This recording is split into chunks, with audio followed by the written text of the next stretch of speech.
ओम शांति। अतिथि मुरली की तारीख है 24/4/2021। आज मुरली में गीता है ओम नमो शिवाय। ओम शांति। आज मिठा मिठा श्री बाबा ब्रह्मादन द्वारा सवंता मीठे मीठे बच्चे बाप भी समझाइने भक्ति मार्ग में ॾाढी ही भक्ति जी डांस कयो, ज्ञान जी डांस त न कयो न। भक्ति जी डांस जी थींदी आहे त ज्ञान जी डांस न थींदी आहे। जॾहिं ज्ञान जी डांस हूंदी आहे त भक्ति जी डांस न हूंदी आहे। छो जी भक्ति जी डांस उतरती कला में वठी खणी ईंदी आहे। आत्मा जी उतरती कला थींदी आहे। जीअं जीअं भक्ति जी डांस कंदा आहियूं त आत्मा जी उतरती कला थींदी आहे। छो जी भक्ति में भी कई देवी देवताउनि जी ऐं भगवान जी ग्लानी कंदा आहिनि न। हिन करे सत्युग त्रेता में भक्ति हूंदी न आहे। द्वापर भक्ति शुरू थींदी आहे द्वापर खां। जॾहिं भक्ति शुरू थींदी आहे त ज्ञान जी प्रालब्ध पूरी थी वेंदी आहे। पोइ उतरती कला थींदी आहे। कीअं उतरंदा आहियूं पाण आत्मा आहियूं छो त बाप वेही करे सम्झाइनि था। उतरती कला कंहिंजी थींदी आहे? आत्मा में जो शक्तियूं गुण हूंदा आहिनि उहे ख़तमु थींदा वेंदा आहिनि। छो जी विकारनि जे वश थी वेंदा आहिनि न द्वापर युग में। बाबा चईंदा आहिनि मां कल्प कल्प अची करे ॿारनि खे चईंदो आहे तव्हां ॿारनि असांजी ॾाढी ई ग्लानी कई अथऊं। जॾहिं जॾहिं भारत में हिन आदि सनातन देवी देवता धर्म जी ॾाढी ग्लानी थींदी आहे तॾहिं मां ईंदो आहियां। ग्लानी कंहिंखे चइबो आहे उहो बि सम्झाईंदो आहे। बाप चईंदा आहिनि मां विकारी नरकवासी भारत खे कल्प कल्प स्वर्गवासी ठाहींदो तव्हां मुंहिंजी ग्लानी कंदा आहियो। आसुरी मत जे कारण केतिरा कंगाल थी आहियो न तव्हां। राम राज्य हुयो अर्थात परमात्मा जो राज्य हुयो सत्युग त्रेता में। हाणे द्वापर खां रावण राज्य शुरू थियो आहे। हाणे रावण राज्य जो अंत आहे। जंहिंखे हार ऐं जीत ॾींहुं ऐं राति चइबो आहे। हाणे वीचार करो कि मां कॾहिं अचां। जंहिंखे राज्य ॾिनो उहो ई राज्य गवाए वेठा आहिनि। हिसाब किताब त सभिनि खे सम्झाइबो आहे न। मां अची करे वरसो ॾींदो आहे पोइ रावण अची करे तव्हांखे श्राप ॾींदो आहे। भारत खे ख़ासि दुनिया खे आम महिमा भारत जी ई आहे। भारत जी ही आहे उहो बि कंहिंखे पतो न आहे कि भारत जी महिमा छो आई थी। पहिरियों भारत ई हुयो। कॾहिं हुयो कीअं हुयो कोई राज्य कंदो हुयो कंहिंखे बि कुझु बि पतो न आहे। कुझु बि सम्झंदा न आहिनि। जो देवी देवता हुया शक्ल मनुष्य जी हुई सीरत देवताउनि जी हुई। हाणे सीरत हिकदमि आसुरी थी वई आहे। सूरत सभिनि जी मनुष्य जी आहिनि। जंहिंखे सम्झाइबो आहे उहो सम्झंदा ई न आहिनि। छो जी पारलौकिक बाप खे ॼाणंदा ई न आहिनि। ॿियो ई वेही करे गारियूं ॾींदा आहिनि। बाप जी ग्लानी कंदे कंदे बिल्कुलु ई आत्मायूं कौड़ी तल्य थी वियूं। भारत जो डाउनफॉल थी वियो न। अहिड़ी हालत जॾहिं थींदी आहे तॾहिं मां ईंदो आहियां। हाणे तव्हां ॿारनि खे सम्मुख अची करे सम्झायां थो। कल्प पहिरियों बि ईअं ई सम्झायो हुयो। ये दैवी संप्रदाय जी स्थापना थिए थी न। मनुष्य खां देवता था ठहो। मनुष्य खे इहो पतो न आहे कि बाप कॾहिं ईंदो आहे। सत्युग त्रेता में तव्हां ॾाढी ख़ुशी जी प्रालब्ध भोगदा आहियो। पोइ द्वापर खां रावण जो श्राप पाईंदे पाईंदे बिल्कुलु ई ख़तमु थी वेंदा आहियो। जीअं देवता आहियूं प्रालब्ध भोगी भोगी त्रेता अंत ताईं में उन्हनि जी प्रालब्ध ख़तमु थी वेंदी अथनि न। त बाबा चवनि था उहो ई तव्हांजी बि हाणे हालत ॾाढी ख़राब थी वई अथव। बिल्कुलु ई कोई बि शक्ति आदि हाणे बिल्कुलु बि न रही अथव। रावण राज्य जी प्रालब्ध द्वापर खां शुरू थींदी आहे। भक्ति बि पहिरियों अव्यभिचारी थींदी आहे हाणे व्यभिचारी आहे। हाणे त सभु भक्ति करे करे बि थकी पिया आहिनि। सीढ़ी त उतरणी आहे न। ये सीढ़ी जो चित्र ठीकु ठहियलु आहे। कीअं आत्मा जी उतरती कला थींदी आहे। हर हिकु चीज़ सतो प्रधान खां सतो रजो तमो में ईंदी आहे।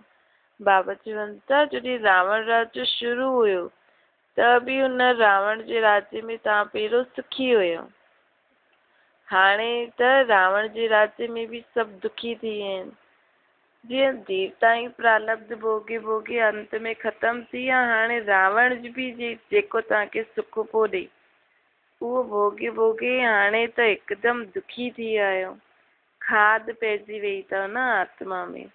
तव्हां ॿारनि खे सम्झाइबो आहे, तव्हां ॿारनि खे सुठी रीति सम्झाईंदा आहिनि बाबा, परंतु धारणा कम थींदी आहे। छो जी धारणा करण लाइ पवित्रता खपे। कोई में त सम्झाइण जो बिल्कुलु अक्ल ई न आहे। कोई सुठा अनुभवी आहिनि जंहिंजी धारणा सुठी हूंदी आहे, उहो सम्झाए बि सुठा सघंदा आहिनि। नंबरवार त हूंदा ई आहिनि, स्टूडेंट हिकु समान न हूंदा आहिनि, कुझु न कुझु नंबर ज़रूरु हूंदो अथनि। कोई खे बि सम्झाइणु ॾाढो सहज आहे। बाप चवंदा आहिनि मूंखे यादि करो, मां तव्हांजो बेहद जो बाप हिन सृष्टि जो रचयिता आहे न। मूंखे यादि करण सां तव्हांखे बेहद जो वरसो मिलंदो। यादि सां ई त खाद निकिरंदी न। सिर्फ़ु इहे सम्झायो कि तव्हां भारतवासी सतयुग में सतो प्रधान हुयो, हाणे कलयुग में तमो प्रधान ठही आहियो। आत्मा में खाद पइजी वई अथव। पवित्र ठहिण बग़ैर कोई परम धाम में बि न वञी सघंदो आहे ऐं आत्मा सत्युग में बि न वञी सघंदी आहे। नई दुनिया में आहे ई सतो प्रधान। कपिड़ो नयो आहे त चईंदासीं सतो प्रधान, पोइ पुराणो त तमो प्रधान चईंदासीं। हाणे सभिनि जा कपिड़ा फटण लाइक़ु थी विया आहिनि। जॾहिं जर्जड़ीभूत अवस्था खे पाईंदा आहियो तॾहिं तव्हांखे नया कपिड़ा मिलंदा आहिनि। सभिनि जी जर्जड़ीभूत अवस्था थी वई आहे न। जो विश्व जा मालिक हुया उहे ई बिल्कुलु ग़रीब थी विया आहिनि। पोइ हुननि खे ई साहूकार ठाहिणो आहे। हिन ॻाल्हियुनि खे मनुष्य न ॼाणंदा आहिनि। भारत स्वर्ग हुयो, हिन लक्ष्मी नारायण जो राज्य हुयो, ॿिया सभु धर्म वारा त पोइ ईंदा आहिनि। बाप चवंदा आहिनि कि रियल ॻाल्हि वेही करे मां तव्हांखे सम्झायां थो। गीता खे ॾिसो, गीता जो ॾिसो केतिरो मान आहे न। पढ़दे पढ़दे बिल्कुलु ई हेठि किरी आया आहिनि, तॾहिं त पुकारंदा आहिनि हे पतित पावन। पर गीता जो मान आहे, लेकिन मनुष्य जो ठाहियल हुई गीता पढ़दे पढ़दे पंहिंजो छा हाल थी वियो आहे। पाण पतित थी विया आहियूं न। असां भ्रष्टाचारी थी विया आहियूं। सदगति त भॻवान ई करे सघंदो आहे। सदगति दाता हिकु बाप ई आहे। बाक़ी शास्त्रनि में त सभु भक्ति मार्ग आहे। तव्हांजी बुद्धि में वेठियो आहे न। असां बाबा जे ज्ञान खे ॿुधी ॿुधी करे देवता था ठहूं। त बाबा चए थो ॾिसो हाणे जेकी मां गीता ॿुधायां थो ब्रह्मा मुख द्वारा, उहो ॿुधी ॿुधी करे तव्हांजी सदगति थी थिए। हाणे सॼी दुनिया खां तव्हांखे वैराग्य हुजणो खपे। सन्यासी बि भक्ति कंदे कंदे ज्ञान स्नान आदि कंदा ई रहंदा आहिनि न। हाणे उहो बि तमो प्रधान थी विया आहिनि। पहिरियों त वरी बि तप कंदा हुया, हाणे त घरनि पंहिंजा पंहिंजा महल ठाहे वेठा आहिनि। भक्ति बि सतो प्रधान, पोइ रजो तमो थींदी आहे। इहा बि ईअं ई आहे। दुनिया में हर हिकु चीज़ सतो प्रधान सतो रजो तमो प्रधान ठहींदी ई आहे। अधु कलाकु ॾींहुं हूंदो आहे, अधु कलाकु राति हूंदी आहे। ब्रह्मा सां गॾु ज़रूरु ब्रह्मण बि खपनि न। तव्हां हाणे ॾींहुं तरफ़ वञो था, भक्ति जी राति पूरी थी आहे। भक्ति में त ॾाढा दुख आहिनि, उन्हनि खे राति चइबो आहे। अंधेरे में धक्का ई खाईंदा रहंदा आहिनि भॻवान सां मिलण लाइ। भक्ति में छो दुख आहे? केॾी महिनत करे तीर्थ कंदा आहिनि, व्रत रखंदा आहिनि, जप तप आदि कंदा ई रहंदा आहिनि। महिनत सां भॻवान खे यादि कंदा आहिनि न, महिनत सां प्राप्ति थींदी आहे। ऐं ज्ञान मार्ग में महिनत न आहे। ज्ञान मार्ग में सम्झ आहे। जेतिरो तव्हां सम्झंदा ओतिरो तव्हांखे प्राप्ति अथव। भक्ति मार्ग में सदगति ॾियण वारो कोई हूंदो न आहे। तव्हांजे सवाइ कोई बि यथार्थ रीति भॻवान खे यादि न कंदो आहे, ॼाणंदो ई न आहे न। पाण खे बि बाबा ख़ुदि ई त पंहिंजी पहचान ॾिनी अथई कि आत्मा बि विंदी परमात्मा बि विंदी। इहे ॻाल्हियूं कोई बि सम्झी न सघंदो आहे। परमात्मा ई स्वयं अची करे ब्रह्मा तन द्वारा असांखे सम्झाईंदो आहे। उन्हनि पोइ भागीरथ बैल जे रूप में ॾेखारियो अथनि। हाणे बैल जी त कोई ॻाल्हि न आहे न, बाप सभु ॻाल्हियूं अच्छी रीति सम्झाईंदा आहिनि, परंतु कंहिंजी बुद्धि में पूरी रीति वेहींदो ई न आहे। विचार सागर मंथन न कंदा आहिनि न, ऐं पवित्र न रहंदा आहिनि। बाप वेही करे सम्झाईंदा आहिनि, ॿार मां त आत्माउनि जो पीउ आहियां न, तव्हां मूंखे यादि करो ऐं वर्ती खे यादि करो त तव्हांजा विक्रम विनाश थींदा। पोइ बि चईंदा आहियो कि भुलिजी वेंदा आहियूं। वाह, अहिड़ी साजन व बाप खे भुलिजणु खपे। स्त्री पति खे अथवा ॿार कॾहिं बाप खे भुलिजंदा आहिनि छा? हिते तव्हां छो भुलिजी वेंदा आहियो? चईंदा बि आहियो बाबा तव्हां असांखे स्वर्ग जा मालिक था ठाहियो, पोइ बि भुलिजी वेंदा आहियो। बाप चईंदा आहिनि यादि न कंदव त अंदरि जो कट चढ़ियल आहे उहो कीअं उतरंदी। मुख्य ॻाल्हि आहे ही यादि जी। पंहिंजो कोई ॿियो धर्म सां तालुक़ु न आहे, पंहिंजो आहे आदि सनातन देवी देवता धर्म जा। स्कूल में त हिस्ट्री जोग्राफी सम्झाईंदा आहिनि, कोई त बिल्कुलु सम्झंदा ई न आहिनि। बाप पढ़ाईंदा आहिनि, इहे बुद्धि में वेहींदो ई न आहे। अच्छा, बाप ऐं वर्ती खे यादि करो, इहे बि भुलिजी वेंदा आहिनि। जंहिंजे लाइ अधु कलाक खां भक्ति कंदा आहियूं, हुन बाबा खे यादि न करे सघंदा आहियो। ॿियो कुझु बि न, कम से कम बाप खे त यादि करो। अधु कलाक खां पाण भॻवान खे सतपा करूं, हाणे आयो आहे त हुनखे यादि करणो खपे। तव्हां ॿारनि जी बुद्धि में आहे, हाणे असां इहो शरीर छॾे करे राजे वारो शरीर वरितासीं, इहो असांजो अंतिमो जन्म आहे। सूक्ष्म वतन में हुननि जा फीचर्स उहे ई ॾिसंदा आहियो न, वैकुंठ में बि ॾिसंदा आहियो। ॼाणंदा इहे ई मम्मा पापा वञी करे लक्ष्मी नारायण ठाहींदा। तव्हां जॾहिं सत्युग में रहंदा आहियो त सम्झंदा आहियो कि इहो हिकु शरीर छॾे करे हाणे ॿियो वठिणो आहे। हुते हुननि खे इहो पतो न हूंदो आहे कि सत्युग खां पोइ त्रेता ईंदो, द्वापर ईंदो, असांजी आत्मा जी कीर्ति कला थींदी। ज्ञान जी ॻाल्हियूं हुते न हूंदियूं आहिनि। पुनर्जन्म त वठंदा ई आहिनि न, परंतु हुते आत्म अभिमानी हुजण जे कारण शक्ति हूंदी आहे। पोइ आत्मा अभिमानी खां देह अभिमानी ठही वेंदा आहिनि। इहे नॉलेज सिर्फ़ु तव्हां ब्राह्मणनि खे आहे, ॿियो कंहिं वटि न आहे। इहे ज्ञान ज्ञानेश्वर सो ज्ञान जो सागर बाप ई आहे न, उहो ई ॿुधाईंदो आहे। ज़रूरु ब्रह्मा जे ॿार ब्राह्मण ई त ॿुधंदा न, ॿिया थोरी ॿुधंदा, ॿियनि खे सम्झ में ई न ईंदो ॿुधंदा बि त। जेसि ताईं ब्राह्मण न ठहे तेसि ताईं सभु ॻाल्हियूं कीअं सम्झ में ईंदियूं। ब्रह्मा जा ॿार आहिनि, ब्राह्मण संप्रदाय, राति ॾींहं जो फ़र्क़ु आहे न। तव्हां पुरुषार्थ करे संपूर्ण गुणवान ठहो था न, संपूर्ण निर्विकारी गृहस्थ व्यवहार में रहंदे बि तव्हां बाप खे यादि करो। कर्म त करिणो ई आहे न, बुद्धि जो योग बाप सां गॾु लॻाइणो। कर्म भर करो, बड़ाई जो कर्म करो, सुठो कर्म करो, व राजाई जो करो। बाबा चवनि था कहिड़ो बि कमु करो, चाहे कम से कम नंढे खां नंढो कमु करो, चाहे वॾे खां वॾो कमु करो, लेकिन बाप खे यादि करे करो। राजा जनक जो बि गायन आहे न, राजा ई कंदो हुयो, परंतु बुद्धि जो योग बाप सां गॾु लॻल हुयो त वरसो मिलियो। बाप चईंदा आहिनि मन मना भव, मामेकम यादि करो। शिव बाबा चईंदा आहिनि सिर्फ़ु शिव चइण सां छा यादि ईंदो आहे, लिंग यादि ईंदो आहे न। ॿियो त सभिनि जो शरीर जो नाम रखल आहे, पाठ शरीर सां वॼाईंदा आहियूं। हाणे शिव बाबा जो बि पाठ त आहे, लेकिन कंहिं सां गॾु वॼाए, ज़रूरु शरीर में अची करे वॼाईंदो न। हाणे तव्हांखे आत्म अभिमानी ठहिणो अथव, जो इहो अभ्यास तव्हांजो पूरो अधु कलाक हलंदो, जेको हाणे पाण अभ्यास था करूं, मां आत्मा ई मुंहिंजो शरीर, इहो पूरो अधु कलाक हलंदो। हिन समय हाणे सभु देह अभिमानी आहिनि, हुते सभु आत्म अभिमानी हूंदा। यथा राजा रानी तथा प्रजा, आयु त सभिनि जी वॾी हूंदी न, हिते सभिनि जी आयु कम आहे।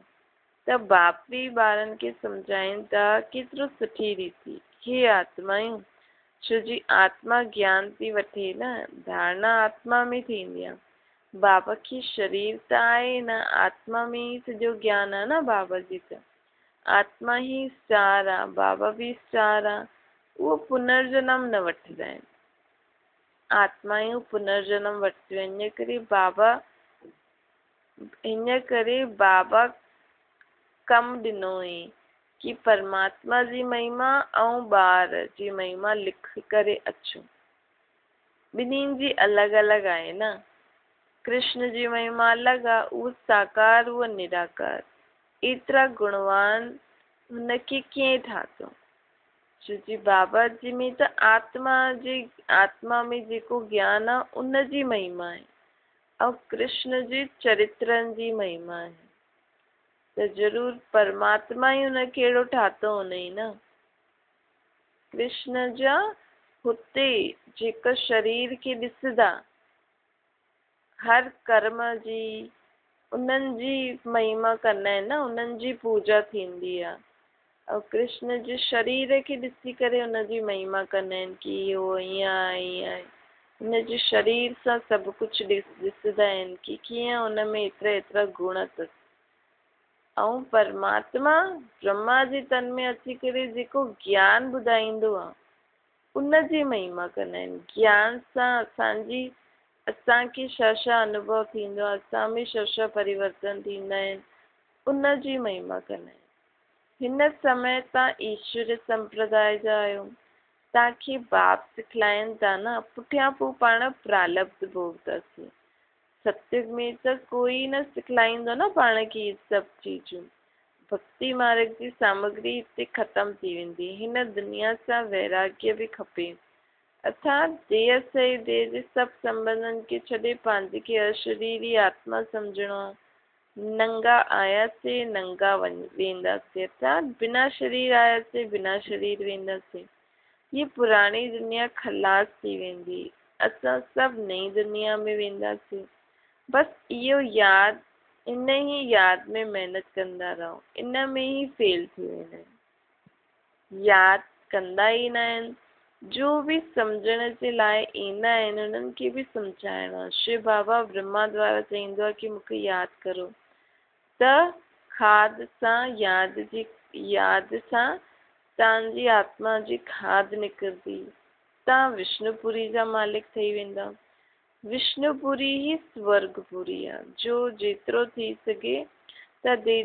थी सघे बाप खे यादि करो। जंहिं बाप खे अधु कलाक यादि कयो उहो हाणे सम्मुख आया आहिनि, चईंदा आहिनि मूंखे यादि करो। हुननि खे कोई बि ॼाणंदो न आहे, ख़ुदि ई अची करे पंहिंजो परिचय ॾींदा आहिनि।